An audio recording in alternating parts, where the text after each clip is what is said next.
In the equity quadrant, taking a look at the June Nasdaq, which was the strongest performer of the big three equity indexes here in the US, only beaten out by the Russell 2000, which is usually left out of that big three, obviously, big four if the Russell was in it.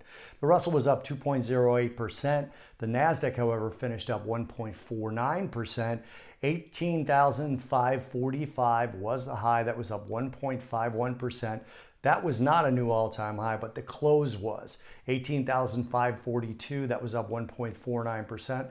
That was a high close for the futures. The cash also had a record all-time high close. The low today, 18,227.50. That was down a little bit less than 1/4%. If we close out the week here, we will have a new record weekly high close, as well as that not having happened since February 26th, so it reinforces the bull market. Right now, the Nasdaq is up about 2.3% on the week. The FOMC happened today, as you probably know by now, and Fed Chair Jerome Powell was as dovish as he needed to be, and the FOMC is still predicting rate cuts for 2024, despite the stronger inflation data we got in the CPI and the PPI numbers last week.